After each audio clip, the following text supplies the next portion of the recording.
পূর্ব ঘোষণা অনুযায়ী বেলা ১টায় প্রস্তাবিত ঢাকা সেন্ট্রাল ইউনিভার্সিটির অধ্যাদেশ জারির দাবিতে রাজধানীর সায়েন্স ল্যাব মোড় অবরোধ করে ঢাকা ইডেন বদরুন্নেসা ও তিতুমির কলেজের শিক্ষার্থীদের একাংশ।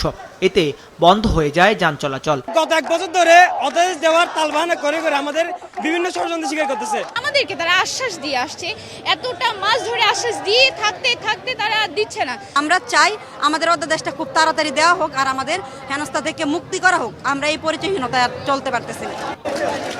অধ্যাদেশ জারি নিয়ে টালবাহানার অভিযোগ করে আগামীকাল উপদেষ্টা পরিষদের সভায় অধ্যাদেশের হালনাগাদ খসড়া অনুমোদনের দাবি জানায় শিক্ষার্থীরা। আমাদের আইনি প্রক্রিয়াভাবে অধ্যাদেশ কাগজ কলমে ডকুমেন্ট করে দিক, আমরা এখনই রাস্তা ছেড়ে চলে যাব। আমরা এখন কলেজ আছি, কলেজ তো আমাদের পরীক্ষা নিবে না, স্বতন্ত্রভাবে পরীক্ষা নিবে না। আমরা ফার্স্ট ইয়ার থেকে সেকেন্ড ইয়ার উঠবো কিভাবে? আমাদের কি কোনো পরিচয় আছে? দাবি আদায় না হওয়া পর্যন্ত আন্দোলন চালিয়ে যাওয়ার ঘোষণা দিয়ে বিকেল 5:30টার দিকে অবরোধ তুলে নেয় শিক্ষার্থীরা। ব্লকেড কর্মসূচি অনির্দিষ্টকালের জন্য চলমান থাকবে। আমরা আগামীকাল 15 জানুয়ারি 2026 খ্রিস্টাব্দ রোজ বৃহস্পতিবার আবারও আমরা 3টি স্পটে আমরা আমাদের ব্লকেড কর্মসূচি চলমান রাখবো। প্রায় 4.5 ঘন্টা সড়ক অবরোধের কারণে সায়েন্স ল্যাব মোড় সহ আশপাশের অন্যান্য সড়কে তীব্র যানজট তৈরি হয়। পায়ে হেঁটে গন্তব্যে যেতে হয় অনেককে।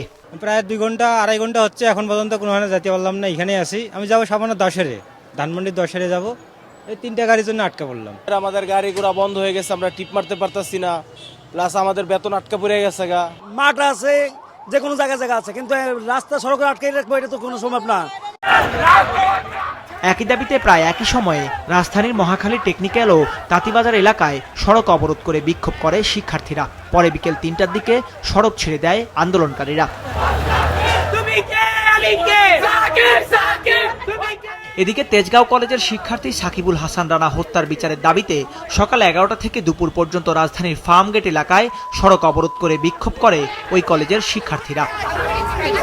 দাউদ হাসান, মাছরাঙা সংবাদ, ঢাকা।